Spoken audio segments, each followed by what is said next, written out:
많은 성도님들이 궁금해하는 사항 중에 하나가 우리 기독교와 가톨릭은 어떤 차이가 나는가? 그리고 같은 형제 아닌가? 같은 하나님을 믿고 같은 예수님을 믿으니까 기독교를 믿건 가톨릭을 믿건 큰 상관이 없지 않는가? 이렇게 이야기하기도 하고 또한 진짜 궁금하기도 합니다. 그래서 이에 대해서 하나님의 말씀을 잘 분별하며 나누도록 하겠습니다. 기독교 교리는 이제 성경을 중심으로 말씀을 드리고요. 가톨릭 교리는 가톨릭 교회 교리서를 중심으로 살피도록 하겠습니다. 먼저 성경의 권위에 대해서 기독교와 가톨릭은 다릅니다. 자, 성경을 이야기할 때 구원과 신앙생활의 모든 진리와 교훈이 성경에 있다. 그래서 성경 외에 다른 기준이 필요 없다라고 얘기하는 것이 우리가 믿는 기독교의 진리입니다. 그런데 가톨릭에서는 성경뿐만이 아니라 교회의 전통이 중요하다라고 이야기합니다. 그래서 성경이 뭘 말하는가라는 것도 중요하지만 교회가 뭘 회의해 왔고 뭘 결정해 왔는가, 가톨릭 교회가 말이에요. 이에 대한 것을 이야기하곤 합니다. 자, 이 교회의 전통을 이야기할 때 아주 중요한 것이 교황이죠. 이제 나중에 뒤에 나오겠지만 이 교황의 권위가 절대적입니다. 우리는 성경입니다. 그런데 가톨릭에서는 성경과 교회의 권위가 동일한 권위를 갖는다고 이야기하는 것, 굉장한 차이가 나게 됩니다. 자, 정경이죠. 캐논. 우리는 구약 39권, 신약 27권, 66권의 성경만을 정경으로 인정합니다. 그런데 가톨릭에서는요, 외경 7권이 들어갑니다. 토빗, 유딧, 마카베오, 상하, 지혜서, 시락서, 바룩서를 더한 73권을 정경으로 인정합니다. 이것도 굉장한 차이입니다. 마릴 성도 예수 그리스도교, 몰몬교 아시죠? 몰몬교와 우리 기독교의 결정적인 차이 중에 하나는 우리는 성경만 인정합니다. 근데 몰몬교는 몰몬경을 인정을 합니다. 캐논이 뭐냐? 정경이 뭐냐는 것은 그 공동체의 정체성을 말하는데 결정적입니다. 자, 우리는 구약 39권, 신약 27권이다. 그런데 가톨릭에서는 외경 7권을 포함시킵니다. 이 외경이 뭐냐? 이에 대한 것은 지금 좀 주제를 넘어가기 때문에 절제하도록 하겠습니다. 그런데 정 맞지 않는 것들이 되게 많아요. 정경답지 않은 것이 너무나 많습니다. 이것을 우리는 인정할 수 없다라는 것입니다. 또 하나, 교회가 뭐냐? 교회론에 대해서 다른데 기독교는 예수 그리스도 안에서 거듭난 자들로 구성된 교회는 모두 참된 교회예요. 그죠? 그래서 우리 침례교도 있고 장로교도 있고 또 성결교도 있고 감리교도 있고 여러 교파들이 있습니다. 순복음교, 그리고 또 여러 교회의 다양성을 인정하죠. 근데 가톨릭에서는 가톨릭만 그리스도의 유일한 교회다라고 말하고 있습니다. 자, 이때 또 성례가 중요합니다. 예수님이 제정하신 성례, 그것은 침례와 주의 만찬밖에 없습니다. 예수님이 직접 말한 거예요. 그죠? 그래서 침례, 세례와 주의 만찬밖에, 이 만찬을 해서 나를 기억하라 하는 이 두 개밖에 없는데 가톨릭에서는 예수님이 제정하신 것이 아닌 예수님이 행하셨던 여러 가지 것이 있어요.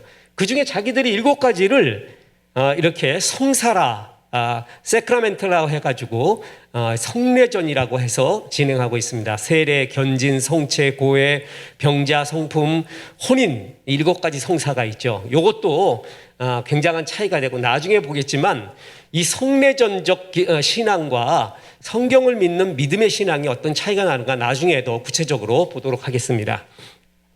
침례, 세례라고도 하죠. 자, 많은 사람들이 세례로 또 보고 있기 때문에 침례, 세례. 자, 잘 들어보세요. 침례는 하나님과 새로운 관계에 들어감을 상징하는 징표입니다. 그래서 침례를 받았다, 세례를 받았다라는 것이 구원받았다라는 의미는 아닙니다. 구원을 받은 사람이 침례, 세례를 받는 것이죠. 죄와 죄에 따른 형벌은 오직 예수 그리스도의 보혈로만 가능합니다. 그런데 가톨릭에서는요, 이게 구원관에서 굉장히 중요합니다. 세례가 세례라는 의식이죠. 의식. 이 의식이 죄와 형벌로부터 자유케 한다는 거예요. 그러면 어떻게 논리가 확대되냐 하면 신앙이 있고 없고에 상관없이 세례를 받으면 죄사함 받고 천국에 들어간다고 여기게끔 오해의 여지가 굉장히 많이 있습니다. 다시 말합니다. 우리 기독교에서의 침례란 뭐냐면은 구원받은 사람들이, 구원받은 자가 하나님과 새로운 관계에 들어감을 상징하는 증표로서 하는 것입니다. 세례가, 침례가 구원의 필수 요건이 아닙니다. 예를 들어보면 예수님이 십자가의 우편 강도에게 너는 나와 함께 낙원에 가 있으리라. 주님을 받아들이고 회개한 영혼에게 그 얘기했죠. 그런데 구원받으려면 세례, 침례가 필요하기 때문에 우리 십자가에서 잠깐 내려가자꾸나. 요단강이 어디 있더라? 그러면서 세례, 침례를 받고 다시 십자가에 올라오셨는가? 상관없습니다. 그죠? 자, 이것도 굉장한 차이가 됩니다. 그 다음에 성찬이라는 것이 있습니다. 자, 아까 예수님이 인정한 성례전은 침례, 세례와 주의 만찬밖에 없다 그러죠. 주의 만찬에서 떡과 포도주를 먹게 됩니다. 그죠? 신자들이 떡과 포도주를 주의 만찬에서 먹을 때 십자가에 못 박히신 예수 그리스도와 그의 죽으심으로 인한 은혜가 영적으로 임한다. 그래서 영적 임재설이라고 말합니다.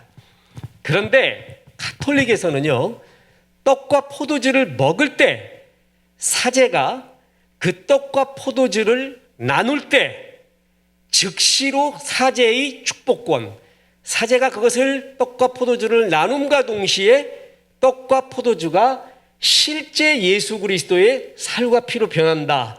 그래서 이걸 화채설이라고 합니다. 이것은 아리스토텔레스의 철학에 근거를 하는데 그것은 너무나 깁니다. 그래서 그냥 화채설이라고 이야기합니다.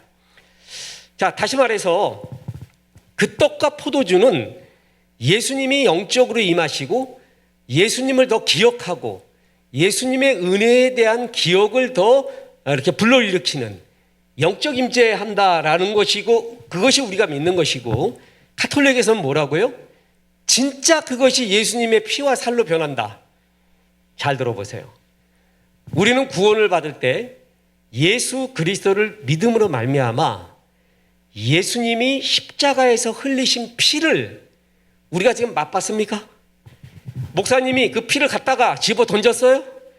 그 피를 맞아봤어요? 그 피를 마셨어요, 진짜? 아니죠. 그런데 예수님이 십자가에서 흘리신 보혈의 피를 어떻게 해요? 믿음으로 말미암아 그 피가 내가 흘렸다, 이렇게 여기게 되죠. 그런데 여기서는 진짜 떡과 포도주가 예수님의 진짜 피와 살이래요. 그럼 그걸 진짜 먹은 게 돼요. 무슨 얘기인지 아시겠죠? 얼마나 구원의 확신 내지는 구원의 증표겠습니까? 진짜 예수님을 먹어버렸으니까. 자, 요까지 이야기하고, 요건 또 굉장히 긴 얘기라서 일단 절제를 합니다. 가톨릭의 성찬은 숭배의 대상으로 여겨질 소지가 있습니다. 그 떡과 포도주가 뭐라고요? 실제 예수님의 피와 살이죠. 그거 함부로 할 수 없죠. 그래서 사제가 그걸 갖다 놓고 또다시 어디 뭐 이렇게 금고 같은 데 집어넣잖아요. 굉장히 소중하게 여기는 거예요. 왜냐하면 그것은 곧 예수님의 피와 살이니까. 자, 여기서 하나 퀴즈. 그 사제가 잘못해갖고, 가톨릭 사제가 예수님의 피와 살인데 그걸 떨어뜨렸네? 밑에다가. 지나가던 쥐가 그걸 먹어버렸어. 그러면 쥐가 뭘 먹은 거예요? 예수님의 피와 살을 먹은 거예요. 그 쥐를 죽여야 될까요? 안 죽여야 될까요? 그 쥐는 뭘 먹었는데? 예수님을 받아들였는데. 이거 우스갯소리입니다. 그런데 이 화채설을 얘기할 때, 그 모순을 말할 때 굉장히 중요한 예화 중에 하나입니다. 그 피와 살이 진짜 예수님 것으로 변한다면, 피와 살로 변한다면 그거 먹은 쥐는 어떻게 되냐? 그래서 그때 그 피와 살, 포도주와 떡이 숭배의 대상이 될 수가 있습니다. 그죠? 그래서 이는 구약의 제사와 비슷한 것으로서 신부를 구약의 제사장과 같은 개념인 사제라고 말하는 이유, 이게 구약적 제사를 아직도 하고 있는 그런 모습입니다. 자, 이제부터 또 중요합니다. 갈수록 중요해져요. 마리아에 대한 거예요. 이것도 참 부인할 수 없는 것인데,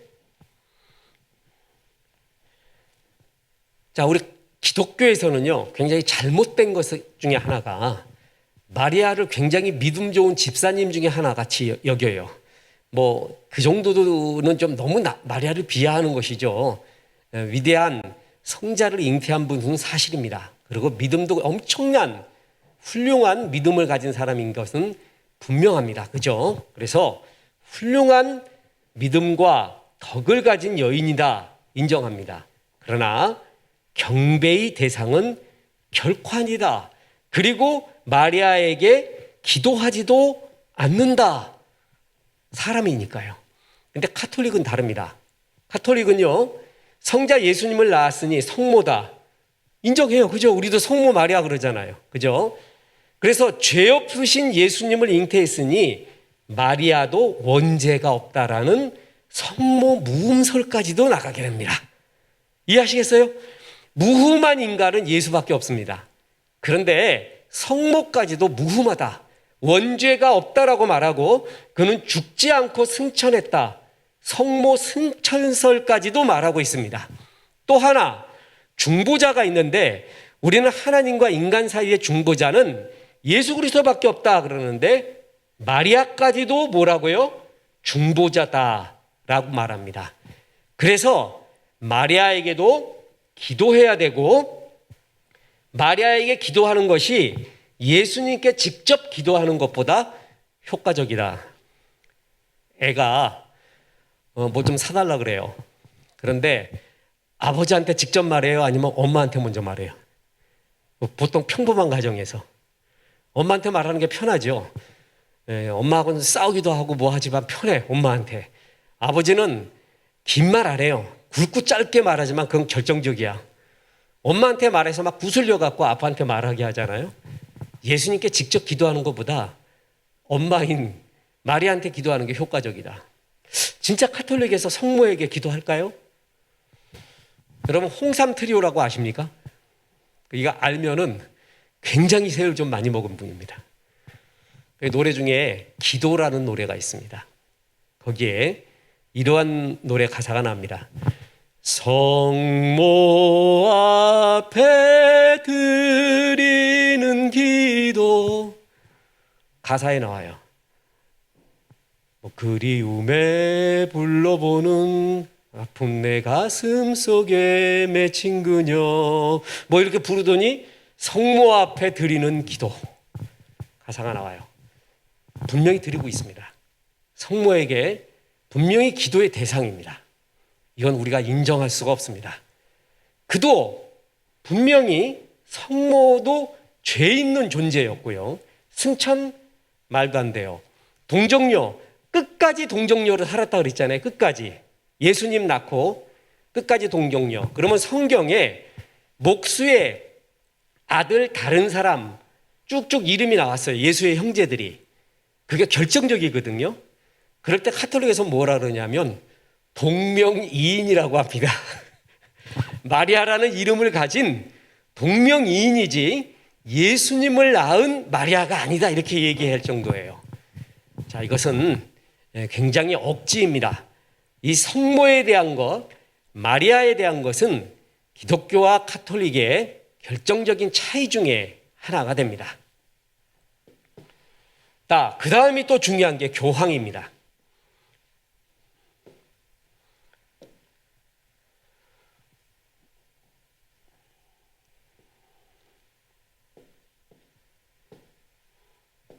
자, 우리 기독교에서는 오직 하나님과 성경,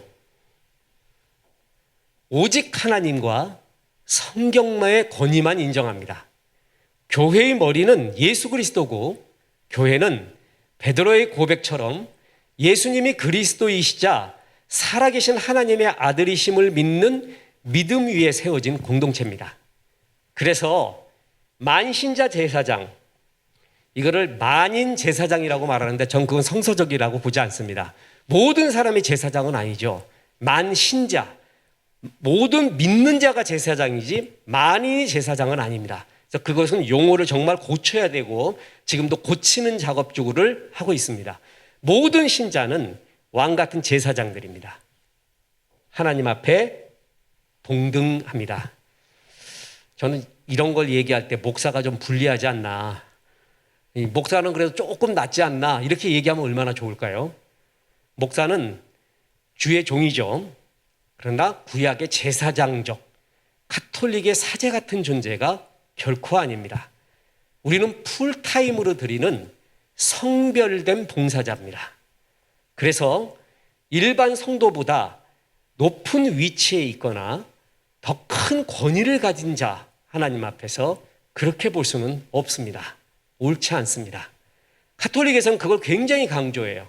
그러나 우리는 성별된 봉사자로서 주께서 제정하신, 주께서 핏값으로 사신 교회를 섬기는 완전히 자기의 생애를 던진 성별된 봉사자지, 가톨릭같이 사제 같은 모습은 결코 아니라는 것입니다.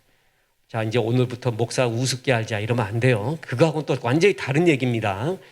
자, 이렇게 만신자 제사장, 이것이 기독교가 믿고 있는 겁니다. 그러나 가톨릭은 다릅니다. 교황이 그리스도의 대리자입니다. 그리스도를 대신해서 인간의 죄를 대신 용서해 줄 수 있는 것처럼 말하기도 합니다. 자, 여기서 중요한 게 교황 무호설이 나오죠. 신앙과 교리에 대해서 교황이 추기경과의 회의에서 내린 공적인 발표는 오류가 없다. 그게 교황 무호설입니다. 그래서 교황의 선언은 성경의 권위와 같다라는 것입니다. 자, 다시 말합니다. 그 앞에 거를 다시 한번 보겠습니다. 우리는 오직 뭐의 권위예요? 하나님과 성경의 권위만을 믿죠. 그런데 가톨릭에서는 교황의 권위를 믿습니다. 교황의 선언의 권위가 성경의 권위와 같다라는 것입니다. 교황의 회의에서요, 공적으로 신앙과 교리에 대해서 뭐에 대해서 발표를 해버려요. 그것은 곧 성경의 권위입니다. 루이 14세인가요? 짐의 말이 곧 법이니라. 거의 그런 식이에요. 1869년 1차 바티칸 공의회, 이 카톨릭 하려면은요, 원래 종교개혁부터 시작을 해서 왜 종교개혁이 나왔으며 바티칸 공의회의 선언문 모아놓은 책이 있습니다. 이게 사실 굉장히 학적으로 중요한 것입니다. 여기에 보면 가톨릭이 뭐가, 뭘 주장하고 있고 뭘 말하고 있다라는 공적 문서예요. 그러니까 논문을 쓰거나 책을 쓸 때 이거를 갖다가 인용을 하면 됩니다. 이 바티칸 공의회에서 뭘 말했는가? 다시 말합니다. 우리는 성경의 권위죠. 그런데 거기는 뭐라 그랬어요? 가톨릭은 첫 번째 교회의 권위라고 말했죠. 그게 바로 이거예요. 이런 거예요. 이런 거. 그런 거에서 모여서 회의한 것은 곧 성경의 권위와 동일하다라는 것이에요. 이게 굉장한 차이거든요. 가톨릭 알라면 그래서 공의회에서 뭘 말했는가를 보면 압니다. 이 공의회에서 1869년 1차 공의회에서 교황이 내린 칙령은 오류가 있을 수 없다라고 하는 교황 무호설, 이것을 이야기합니다. 가톨릭 사제 중에서도요, 젊은 사제들이 있습니다. 그 젊은 사제들이 저는 이 교황 무호설을 어떻게 여기는가를 굉장히 알고 싶었어요. 옛날에 가톨릭 정의구현 사제단이라고 있습니다. 제 친구가 하나 있습니다. 그래서 그에 대해서 이제 이야기도 묻고 이에 대한 대화도 서로 나눌 때 이 부분을 이야기할 때, 야, 이게 진짜 맞는다고 보냐? 그러면 피합니다. 그리고 이게 젊은 사제들이 글을 쓸 때도 이 부분 피해요. 뭐라고 참 설명하기가 괴롭나 봅니다. 한번 묻겠습니다. 교황이 공적으로 2명이 된 경우가 있었습니다. 세계사를 통해. 누구의 말이 옳습니까? 하나가 가짜가 아니라 둘 다 교황이었어요. 어떤 게 맞죠? 좌가 맞아요? 우가 맞아요? 교황이 교회의 최고 통치자이고 교회는 베드로 위에 세워진 것이다. 자, 베드로 위에 세워졌다. 우리 교회는, 기독교는 베드로 위에 세워진 게 아니라 베드로가 한 믿음의 고백, 주는 그리스도시요 살아계신 하나님의 아들이시니라 하는 믿음의 고백을 한 사람들의 기본에 의해서 세워진 것이고, 가톨릭은 그냥 베드로 위에서 세워진 거예요. 베드로. 그래서 베드로가 로마에서 순교한 것이니 로마의 주교인 교황이 베드로의 후계자가 된다. 그래서 천국 열쇠를 너에게 주노니 네가 땅에서 매면 하늘에서도 매일 것이요 하늘에서 풀면 하늘에서도 풀리리라 하는 천국 열쇠를 우리는, 기독교는 모든 만 신자에게 주신 거라고 믿습니다. 그런데 가톨릭은 교황한테만 줬다는 거예요. 자, 마태복음 16장 19절에 내가 천국 열쇠를 내게 주리니 내가 땅에서 무엇이든지 매면 하늘에서도 매일 것이요 내가 땅에서 무엇이든지 풀면 하늘에서도 풀리리라. 이 매고 푸는 권한, 천국 열쇠의 권한이라고 하는 것이죠. 이거를 우리는 만 신자에게 줬다. 모든 신자에게 줬다. 모든 그리스도인에게 줬다. 그런데 가톨릭에서는 아니다. 뭐라고 말했다? 이건 베드로한테 준 거고 베드로의 후계자인 교황이 이것을 가지고 있다. 풀고 매는 권한이 있다라고 이야기합니다. 결정적인 차이죠. 교황, 로마 바티칸은 국가인 거 아시죠? 그래서 교황은요, 그냥 신앙의 지도자가 아닙니다. 종교적 권위만 갖고 있는 게 아니라 정치적 권위도 가지고 있습니다. 그래서 우리나라에 교황이 왔었죠. 근래에. 교황이 왔을 때 추기경이 나가고 성도들이 나간 게 아니라 누가 나가죠? 대통령이 나갔습니다. 왜냐하면 정치적 지도자이기 때문에 그렇습니다. 그죠? 정치적, 신앙적 두 가지의 권위를 다 가지고 있습니다. 정치 얘기는 여기서 생략하겠습니다. 그러면 바티칸도 국가면 거기도 안기부나 국가정보원 같은 게 있을까요? 왜냐하면 모든 국가는 정보국이 있어야 되거든요. 그건 굉장히 중요합니다. 나쁘게 보면 절대 안 됩니다. 그것은 옛날에 잘못 사용했기 때문에 그렇지 어떤 나라에도 정보국은 1000% 필요합니다. 그러면 바티칸에도 있을까요? 여러분 한번 알아보세요. 있는가? 그 이름은 무엇이며 무슨 활동을 하는가? 자, 그 다음에 또 중보자도 중요합니다. 하나님과 인간 사이의 중보자는 우리는 예수 그리스도뿐만이라고 기독교에서는 믿습니다. 그런데 가톨릭에서는 마리아도 중보자요, 죽은 세인트들도 중보자다. 그래서 마리아와 성인들이 우리를 위해 기도하고 있고 마리아와 성인들에게 우리의 기도를 요청할 수 있고 요청해야 된다. 이미 죽은 자들이 우리를 위해 기도해 달라고 하는 것입니다. 우리는 받아들일 수가 없습니다. 그죠? 이런 기독교와 가톨릭의 결정적인 차이들을 지금 보고 있습니다. 자, 그 다음에 또 재밌는 게 성화나 조각 같은 것을 성화상이라고 합니다. 이걸 우리는 숭배하지 않습니다. 하나님을 볼 수 있는 형태로 표현하는 것은 십계명 중 제2계명을 어기는 죄입니다. 성화나 조각은 교육적인 목적으로 매우 제한된 범위 내에서 사용될 뿐입니다. 그죠?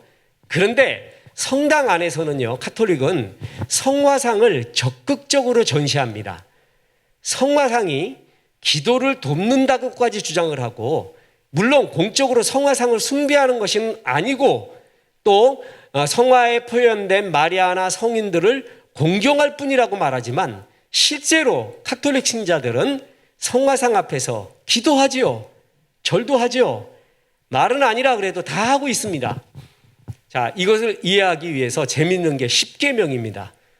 우리의 십계명, 기독교의 십계명과 가톨릭의 십계명이 다른 걸 아십니까? 자, 먼저 숫자를 보겠습니다. 1, 2, 3, 4, 5, 1, 2, 3, 4, 5, 6, 7, 8, 90, 6, 7, 8, 90 똑같죠? 그런데 달라요. 뭐가 다르냐면 잘 보세요. 나 외에는 다른 신들을 두지 말라. 한 분이신 하나님을 흠숭하여라. 똑같아요. 그죠? 요거는 같아요. 근데 2번을 보세요. 우리의 2계명. 너를 위하여 어떤 우상도 만들지 말고 절하지 말라. 성경에 나오고 있죠. 그런데 가톨릭에서는 없습니다. 자기들 성화를 만들고 있거든요. 성상. 그죠? 여기는 없어요. 그죠? 세 번째 나오는 것이 두 번째로 나와요. 이해하시겠죠? 그럼 이거 하나가 모자르네, 이거. 분명히 하나가 모자르잖아요. 근데 나중에 숫자가 똑같아요. 어디서 똑같아지는 줄 아십니까? 맨 마지막이에요. 10에 보면 내 이웃의 아내나, 자, 우리 10의 10계명은 내 이웃의 아내나 재물을 탐내지 말라 그랬죠. 카톨릭은 이걸 두 개로 나눕니다. 그래서 9의 남의 아내 얘기 나오죠. 10의 남의 재물 얘기가 나옵니다. 이해하시겠어요? 그러니까 이 계명인 우상, 성상, 형상을 만들지 말라는 것은 빼버리고요. 그리고 맨 마지막에 있는 10계명을 두 개로 나눠버린 거예요. 재밌지 않습니까? 예, 이것이 카톨릭, 이것도 중요한 포인트 중에 하나입니다. 이게 제일 중요합니다. 자, 이게 이제 제일 중요한, 저는 결론부터 말하겠습니다. 카톨릭과 기독교가 같은 형제로 같이 연합할 수 있느냐? 저는 아니라고 봅니다. 다릅니다. 그러나 가톨릭 내에서도 예수 그리스도를 구주와 주님으로 믿음으로 영접한 사람은 구원이 있고, 기독교 내에서도 예수 그리스도를 구주와 주님으로 영접하지 않은 사람은 구원이 없습니다. 자, 예수 그리스도가 중요한 것이죠. 이 죄사함과 구원은 결정적입니다. 모든 이단은 여기서 걸리는 겁니다. 구원론이 다른 거예요. 그래서 이단을 판명을 할 때 정말 중요한 것은 구원론에 대한 것입니다. 이거는 아주 민감해야 되고요. 그리고 이건 정말 아주 세밀한 그런 성정을 가진 사람이 이 구원론은 굉장히 강해도 해야 되고 준비해야 되고 그런 기질의 사람을 하나님이 씁니다. 그래서 이단 판별할 때 하나님은 완벽주의자를 써요. 또 하나 본문 비평, 성경 베끼고 막 본문 비평이라는 게 있거든요. 성경 구절 하나하나를 다 이렇게 분석할 때도 완벽주의 기질을 갖다 하나님 쓰십니다. 그런 기질도 하나님 앞에 잘 쓰일 수 있는 굉장히 중요한 거죠. 구원론에서 우리 기독교는 오직 예수님의 십자가의 대속의 은혜로 죄사함이 단번에 이루어집니다. 성도 개인은 직접 하나님 앞에서 자기의 죄를 직구할 수 있습니다. 목사를 통해서 목사님 저는 이런 죄를 지었으니까 목사님이 하나님한테 내 대신에 하나님께 말해 주십시오 라고 말할 필요가 전혀 없습니다. 개인이 가능합니다. 그리고 오직 예수 그리스도의 죄사함의 십자가의 사역을 믿음으로 말미암아 구원을 얻습니다. 그래서 이것을 칭의, 의롭다 함을 칭함을 받다라는 것이죠. 자, 예수 그리스도를 구주와 주님으로 지금 영접했어요. 아직 내 속에 죄의 본성이 남아 있어요. 나쁜 짓도 많이 해요.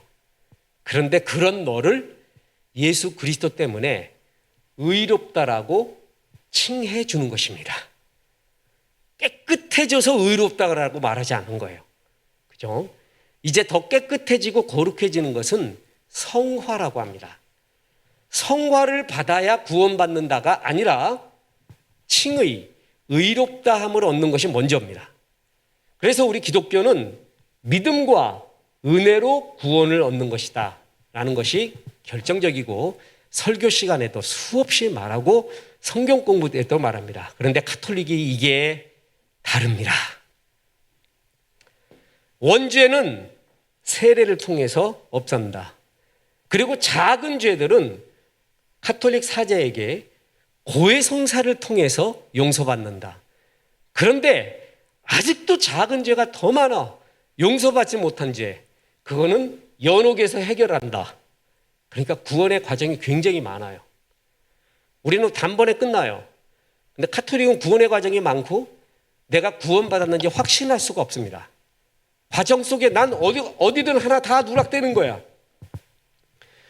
그리스도의 죄사하는 권세가 사제들에게 전승되었기 때문에 신부에게 죄를 고백하고 사제들은 사제 선언권이 있다. 받아들일 수 없는 이야기입니다. 그래서 예를 들어서 고해성사라고 하죠. 신부님, 제가 이런 죄를 지었습니다. 어떻게 하면 좋을까요? 그럼 딱 그걸 듣고 난 다음에 당신 이런 죄를 하나님 앞에 용서해달라고 기도하고 당신 벌 받아야 돼. 그래서 며칠 동안 뭘 하고 어떤 선한 일을 하십시오. 그게 사제 선언권에 들어갑니다. 이해하시겠죠? 무슨 말인지. 그러니까 작은 죄를 용서받으려면 일단 고해성사를 해야 돼요. 고해성사에서 말한 사제가 이렇게 용서받아라라는 그 선행을 해야 됩니다. 그래서 가톨릭의 구원은 선행이 들어갑니다. 원죄는 세례를 통해서 가능하고, 우리는 아까 말했죠? 세례 침례는 뭐라고 그랬죠? 구원받은 사람이 난 하나님의 자녀이다라는 증표식이라고 얘기했어요. 근데 여기는 구원의 조건이 되는 겁니다. 우리는 유아 세례, 유아 침례를 캠내교에서는 하지 않습니다. 예수 그리스도를 인격적으로 구주와 주님으로 애들이 영접할 수가 없잖아요. 그러니까 유아를 침례 세례를 주지 않습니다. 대신 헌화식을 하고 있는 것이죠. 근데 가톨릭은 아까 말했듯이 세례가 구원의 방편. 그래서 원죄는 세례로, 작은 죄들은 고해성사를 통해서 사제가 용서하고 이런 선행을 해라 라고 말하면 그걸 해결해야 돼요.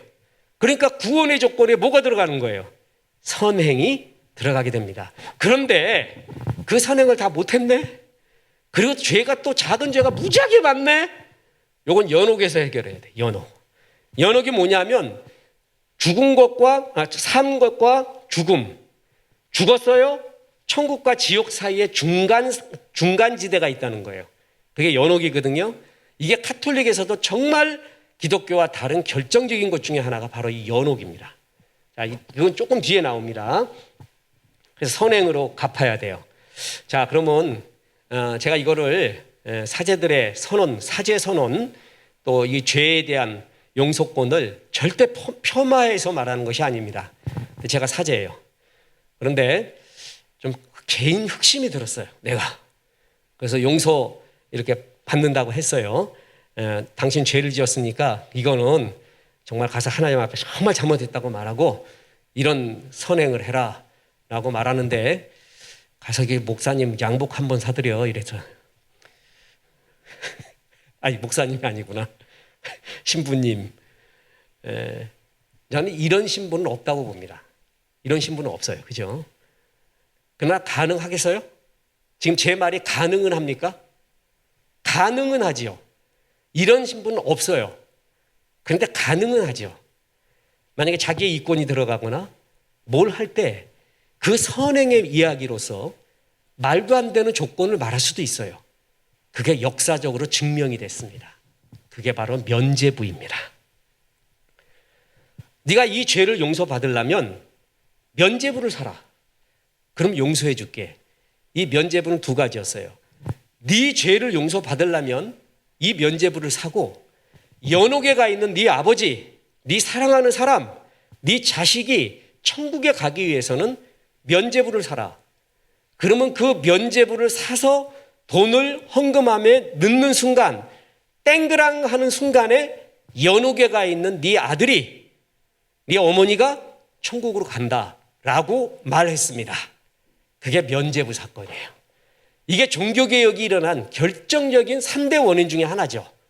면죄부. 이 면죄부 갖고 뭘 했죠?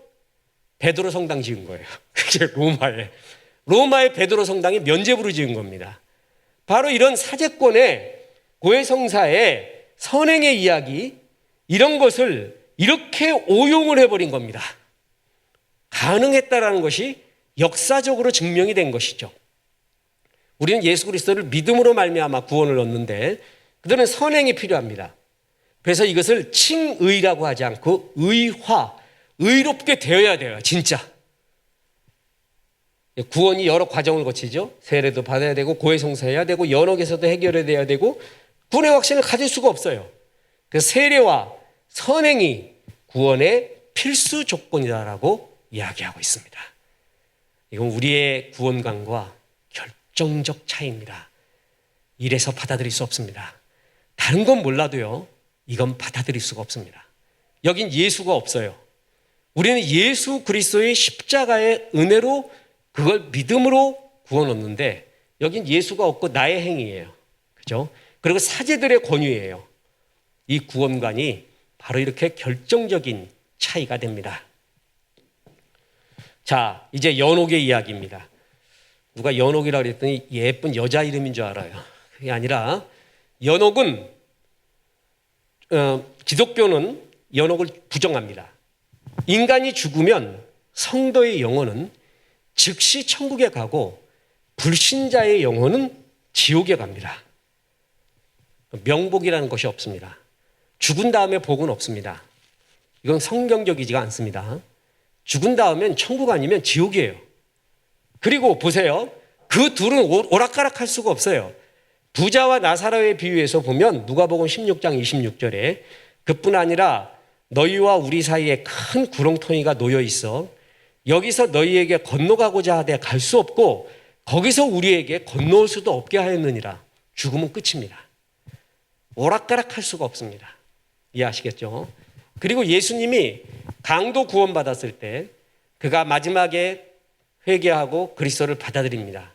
그럴 때 이런 말 했습니다. 예수께서 이르시되 내가 진실로 내게 이르노니 오늘 네가 나와 함께 낙원에 가 있으리라. 연옥에 가 있으리라. 그러지 않습니다. 낙원, 설명 깁니다. 천국입니다. 연옥에 잠깐 있어라.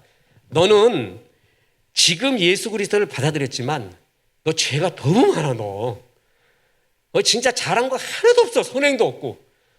너 지금 받아들인 거 하나밖에 없거든. 그러니까 넌 천국 올 자격이 없어.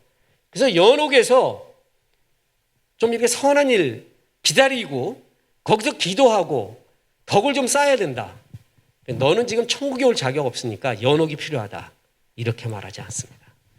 근데 연옥이 이게 있다는 것이 지금 현대인들에게 어필은 더합니다. 굉장히 어필되고 있습니다. 자, 예를 들어 보겠습니다. 이제 카톨릭입니다. 연옥은 한마디로 천국과 지옥의 중간 장소가 있다라는 것입니다. 자, 죽음이 있잖아요. 그러면 믿는 신자는 천국으로 가고요. 불신자 지옥으로 갑니다. 간단합니다. 그죠? 근데 카톨릭은 이 중간 단계인 연옥이 있대요. 그래서 연옥으로 간 영혼이 천국으로 갈 수도 있고 지옥으로 갈 수도 있는 것입니다. 기독교 이단 중에 베레아라고 있습니다. 베레아는 사람이 죽잖아요. 그러면 크리스찬이 죽으면 바로 천국으로 가고 넌 크리스찬이 죽으면 음부로 간다고 합니다. 지금 지옥으로 바로 가는 게 아니라 음부로 가서 이 천국으로 간 영혼은 나오지를 못하고요. 음부로 간 영혼은 또 돌아다닐 수가 있대요. 그게 귀신이라고 합니다. 불신자의 영혼. 그게 우리나라에 굉장히 먹혀. 우리나라의 전통적인 토속적인 문화잖아요. 그게 한 맺혀서 죽었어. 그래서 아주 가지를 못해 이것이. 그래갖고 무주구천을 떠돌고 있는 거야. 불교에서도 그래서 천도제를 드리잖아요. 그죠? 잘 가라고. 이제 가라고. 이 생에서 한 다 풀고 가라고. 지금 이런 말이 우리한테는 굉장히 많이 익숙한 말이에요. 한을 못 풀어서 어디든 못 가. 자기가 갈 곳을. 그게 지금 떠돌아다니고 있대. 그게 귀신이래요. 그게 베레아에서 주장하는 그런 귀신론의 정체 중에 하나. 이게 비슷한 것입니다. 연옥으로 갔다. 그래서 연옥은 뭐냐면 하나님은 믿지만 천국에 이를 만한 선행은 하지 않았다. 그리고 작은 죄를 지은 자들의 천국이 아닌 연옥에 가서 적당한 대가를 치르고 천국으로 갈 수 있다. 이렇게 말하고 있습니다. 여러분, 단테의 신곡 아시죠? 이것은 기독교 필독도서에서는 저도 제외를 합니다. 존 버년의 철로 역정 같은 것은 정말 권해주는 책입니다. 단테의 신곡 위험합니다. 왠지 아세요? 전부 연옥에 대한 얘기예요. 그래서 연옥에서 천국으로 가는 이야기가 단테의 신곡의 주요 골자를 이루고 있습니다. 이 연옥을 우리는 받아들일 수가 없습니다. 그래서 천국에 이를 만한 선행, 아까 카톨릭은 선행이 있어야 된다 그랬죠. 그까지는 못 미쳐. 그런 사람들이 연옥에 가 있대요. 또 일부 다른 이론에 의하면은 이순신 장군은 어디가 있나? 세종대왕은 어디가 있나? 그때 예수 소식도 못 들었는데 제일 편한 게 전부 연옥 내지는 림보 이런 데다가 집어넣으면 제일 편합니다. 그건 나중에 설명을 합니다. 저의 정확한 이야기는 우린 모릅니다. 이순신 장군, 세종대왕 모르고요. 성경에 딱 하나 근거는 그 율법이 양심이 율법이 된다라는 거. 그거 하나의 구절만 있어요. 이건 여기에 해당되는 주제가 아니기 때문에 그것은 생략을 합니다. 아무튼 이렇게 집어넣으면 편해. 논리적으로 편해요. 자, 그래서 연옥에서 지내는 기간을 단축할 수가 있는데 그 방법은 살아있는 사람들이 연옥에 있는 자들을 위하여 기도하는 것입니다. 그리고 자선과 선행을 하면은 연옥에 있는 사람들이 천국으로 간다라는 것입니다. 이해하시겠어요? 얼마나 좋아. 얼마나 좋냐고요. 그러면 저는 이거는요, 가톨릭 교회에 대해서 정말 좋아요. 우리 기독교에도 이런 거 있으면 너무 좋겠어요. 이건 농담입니다. 성도가 헌신 안 할 수가 없어. 헌금도 안 낼 수가 없어. 왜냐하면 이렇게 해야 내 사랑하는 아들, 사랑하는 딸 먼저 간, 그리고 사랑하는 사람들이 아직 천국에 이르기까지의 선행을 쌓지 못한 게 분명해. 그러면 연옥에 있을 텐데 지금 내가 그들을 위하여 기도하고 그들을 위해 선행한다면 연옥에 가 있는 영혼이 천국으로 간다고 하면 지금 하겠죠. 지금 할 거 아니에요. 그죠? 그걸로 면죄부 만들어가지고 베드로 성당을 지었다니까요. 역사적으로 증명이 됐잖아요. 역사적으로. 이런 오류가 말도 안 되는 이야기가 나올 수가 있습니다. 이해하시겠죠? 단테의 신곡이 그 얘기고 베드로 성당이 바로 이 면죄부를 통해서 이렇게 짓게 됩니다. 이런 흑역사가 있다는 것이죠. 마지막입니다. 자, 가톨릭의 제일 문제가 저는 이거라고 봅니다. 종교다원주의. 예수뿐만이 아니라 불교군, 무슬림이군, 뭐군 진실하게 믿으면 거기도 구원이 있다라는 것입니다.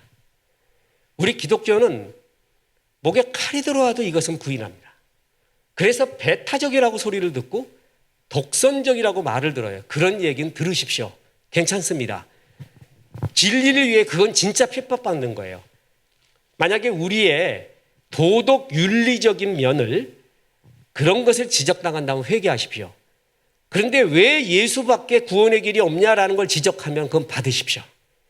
그것은 우리가 타협할 수 없는 것입니다. 보십시오.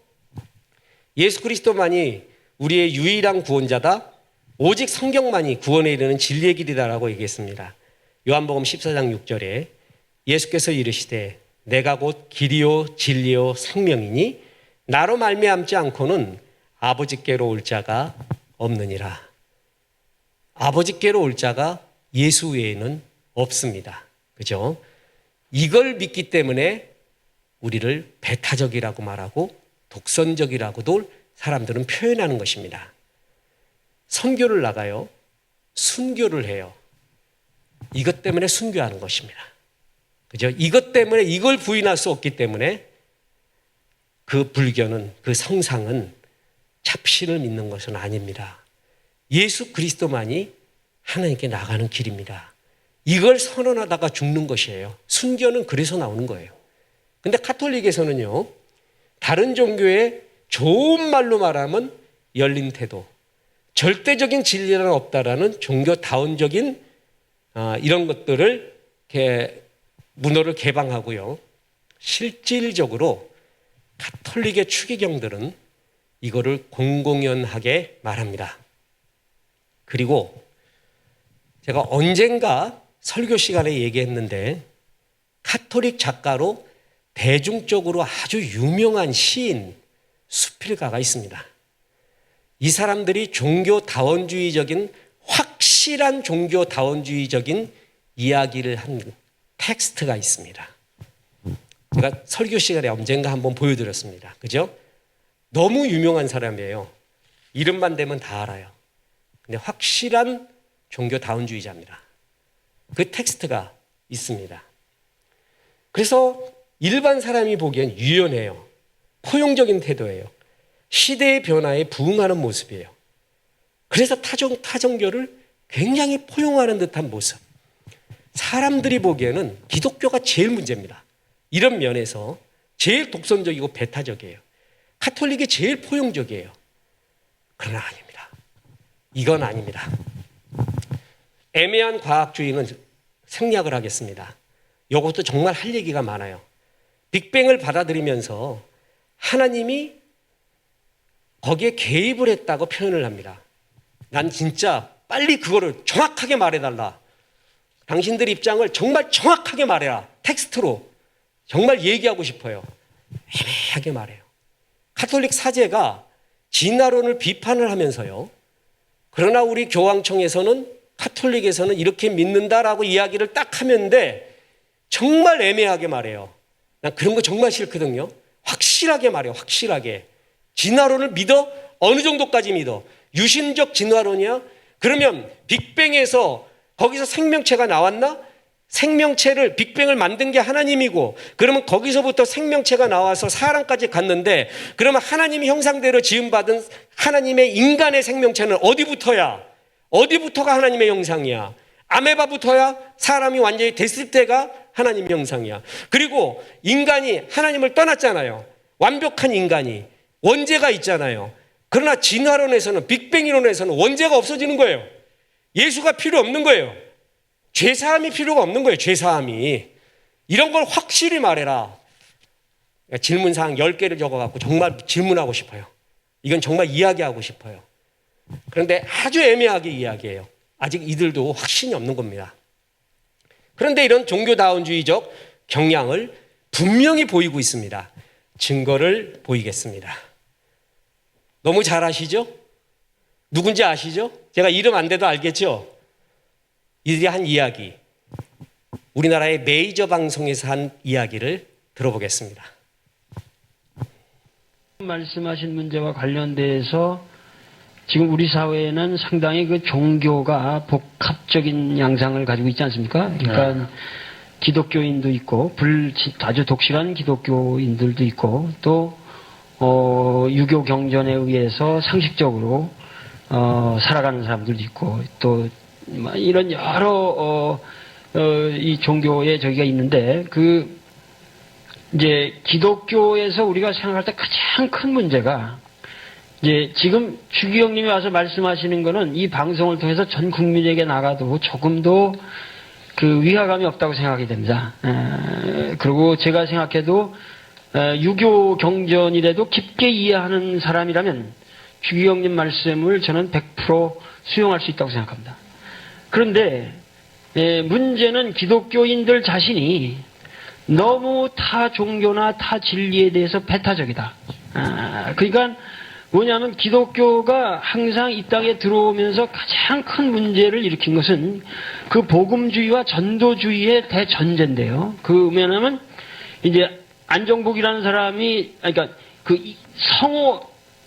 아까 천주시리를 제일 처음 발문을 쓴 그 유명한 성호 이익 선생이 천주시리를 발문에다 뭐라고 그랬냐면은 예수님이 만약에 유대 땅에만 현현이 됐고 그게 몇 년 몇 월 며칠 날 그렇게 해서만 된 거라고 한다면 그 하나님이 전 세계를 전도하러 다니려면 얼마나 바쁘겠냐.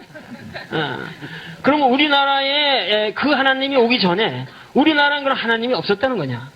그러니까 이익 선생이 아주 유학자들이 상당히 난 명료하다고 생각합니다. 생각들이. 그러면서 천주시리 감히 마테오리치 천주시리의 발문을 그렇게 쓰고 있거든요. 얼마나 힘들고 수고롭겠느냐. 그러니까 우리에게도 분명히 하나님은 있었을 것이고 그래서 여기서 말하는 추상적인 진리는 내가 받아들일 수 있으나 천당과 지옥이다 이런 우매한 잡설에 현혹돼서 앞으로 그르치는 일이 없기를 바란다. 하고 제자들에게 권고하는 말씀이 천주실이 서문에 쓰여 있습니다. 예. 그래. 근데 이런 배타주의, 그러니까 어떻게 보면서 우리가 기독교가 들어오기 전에도 이 땅에 하나님이 우리에게 있었는가? 그렇다면은 정말 기독교가 정말 좀 더 포괄적으로 하나님의 근본적인 하나님의 존재에 대한 근본적인 의미를 깨달을 쪽에는 뭔가 이렇게 소통의 가능성이 있는데 그게 또 그렇게만 또 된다고 그래서 제가 만약에 기독교 성직자라고 그럴 때도 전도하는 입장에서는 어려움이 또 많을 거고 이런 거를 어떻게 그러니까 말하자면 제가 이거는 뭐라 그럴까 우리 천주교에서는 적어도요. 네. 물론 시작에 있어서로 오해로서 박해가 있었습니다. 그거는 주로 이제 조상 제사에 대한 거.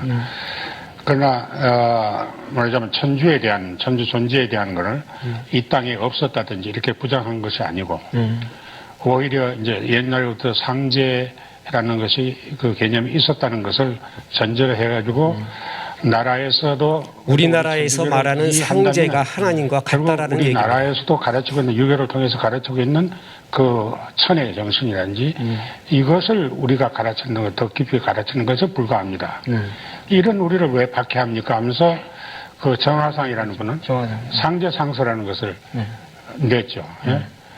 종의 아드님이죠. 그렇죠. 그러니까 아까 그 다산 선생의 조카 되는 분, 그런 분들은 우리 지금 말하는 그런 문제에 있어서 우리나라에도 그 정신으로 봐서는 이렇게 하느님께 대한 그 공경심이 있었고 또 이런 개념이 있지 않느냐, 유교에서도 말이죠.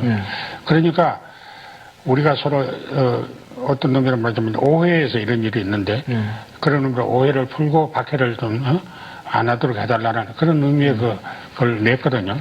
그러니까 우리 땅에 우리 선조들이 하나님을 믿지 않았다고 말하는 것이 결코 아니고 또 우리 교회로서는 또 하나님 아니라도 예를 들면 불교 신자로 해가지고 다른 종교니까 무슨 다른 종교에 속하니까 안 된다든지 이런 말을 하는 것도 아니고 스톱. 여기 스톱 해봐요. 불교를 읽어보세요. 불교를 믿든지 다른 종교를 믿든지 인간으로서 참되게 사는 사람은 하나님께서 다 구원해 주신다. 이게 종교다운주의입니다. 종교다운주의를 정확하게 말하고 있습니다. 이것을 공영방송에서 말했습니다.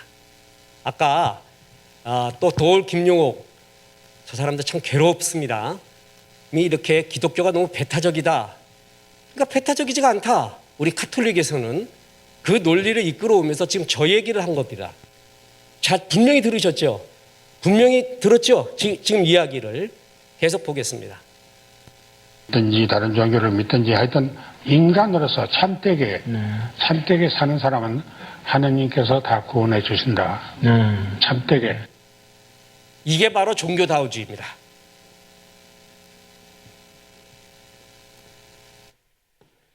자, 그래서 일부러 직접 말을 들어보라고 얘기했습니다. 공공연하게 이런 말을 공적으로 말하고 있습니다. 제가 어느 방송에 인문학에 대해서 우리 인문학의 아름다움과 따뜻함에 대해서 우리 특강을 하자 해서 몇 부작으로 하자라는 제안을 받은 적이 있습니다. 그때 목회자 한 사람, 그다음에 카톨릭 사제, 불교 스님 세 사람이 나와서 인문학의 따뜻함을 말하는 거였어요. 그런데 불교와 카톨릭은요 서로 통합니다. 단 조건은 하나님 얘기는 하지 말래. 붓다 얘기도 하지 말고. 그런데 카톨릭과 불교는 통합니다. 하나님과 부처 얘기 안 해도 인문학의 따뜻함을 서로 다 얘기할 수 있어요. 근데 저는 인문학을 하나님께잖아요. 인문학이 갖고 있는 한계, 따뜻함이 있지만 그 한계를 하나님께로 갖고 가서 하나님만 정답이 있다는 것이 저의 논리이고 하는 이유인데 하나님을 빼라 그러면 뭘 하겠습니까? 다른 목사님, 선배 목사님도 반대하면서 너 잘못하면 종교다운주의자로 잘못 찍힌다. 그런 얘기를 한 적이 있습니다. 굉장히 옳은 지혜로운 말이었습니다. 그냥 다 좋다. 야, 방송은 얼마나 좋을까요? 불교도 기독교도 카톨릭도 인문학에서 하나가 되는구나. 봐라, 이게 진짜 종교의 세계다. 얼마나 따뜻하고 멋진 조화일까요? 있을 수 없습니다. 우리는 예수 그리스도 외에는 다른 이로서는 구원을 얻을 일이가 없습니다. 이걸 믿기 때문에 목사고 이걸 믿기 때문에 기독교인입니다. 그런데 카톨릭의 결정적인 오류가 바로 이런 종교 다원주의적인 예수 없어도 구원을 받는 거예요. 예수님 외에도 있을 수가 없어요. 불교를 믿건 무슬림을 믿건 유교를 믿건 참되게 믿고 참되게 사는 사람은 다 구원이 있다? 이게 종교 다원주의예요. 이거를 받아들일 수가 없습니다. 그죠? 직접 들으셨죠? 결론 및 요약을 하겠습니다. 우리 기독교는 성경관에서는 오직 성경, 그러나 카톨릭에서는 성경과 교회의 전통, 교황의 선언 다 동일한 권위를 갖는다는 겁니다. 정경에 있어서는 우리는 신구약 66권, 그런데 외경 7권을 카톨릭에서는 포함합니다. 구원에서는 우리는 오직 믿음과 은혜로 구원, 여기는 세례와 선행, 사제들에게 사제권이 있다. 고해성사로 죄사함이 가능하다. 이것이 구원관에 있어서의 결정적인 차이입니다. 성도와 교황을 보면 우리는 만신자 제사장입니다. 그런데 교황은 사도 베드로의 후계자이자 그리스도의 대리자라고 말합니다. 마리아에 있어서도 결정적입니다. 마리아는 훌륭한 신앙의 본이 된다고 하는데 카톨릭에서는 무흠설, 죄가 없다, 승천했다, 중보까지 하기 때문에 마리아에게 기도해야 된다, 기도를 부탁해야 된다. 마리아 숭배 사상을 카톨릭은 공적으로 말하지는 않지만 거의 하고 있는 입장입니다. 연옥, 우리는 없다고 믿습니다. 카톨릭은 연옥이 있다고 말합니다. 연옥이 있다고 말하면서 면죄부, 우리가 많이 사회적으로 말하는 면죄부 같은 것을 이렇게 남발을 하면서 베드로 성당을 짓고 이런 교리를 그런 면으로 이용한 그 교리의 배경에 연옥설이 있습니다. 카톨릭과 기독교는 같은 형제교회 같지만 결정적인 차이가 많아서 저의 결론을 말씀드리겠습니다. 같은 형제일 수가 없습니다. 공통점은 하나님 이야기를 하고요. 우리는 하나님이잖아요. 야훼 하나님. 거기는 하느님이라고 말합니다. 그것도 나중에 얘기하려면 너무 깁니다. 근데 우리는 구약에서 천지를 지으신 하나님, 예수 그리스도를 보내신 하나님, 이 하나님, 다른 야훼 하나님만 믿습니다. 근데 카톨릭에서는 하나님 개념도 우리가 믿는 하나님 개념이냐? 저는 거의 같다고 봅니다. 예수 그리스도도 믿습니다.